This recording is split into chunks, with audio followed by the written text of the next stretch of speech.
प्रवरार्चितलिङ्गं निर्मलभासितशोभितलिङ्गम्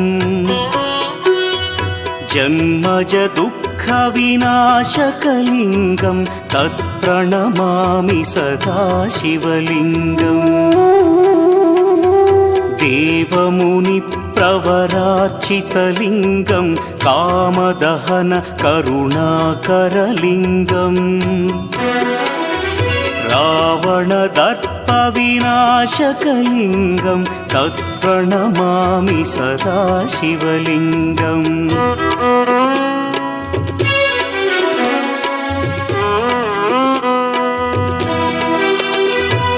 सर्वसुगन्धसुलेपित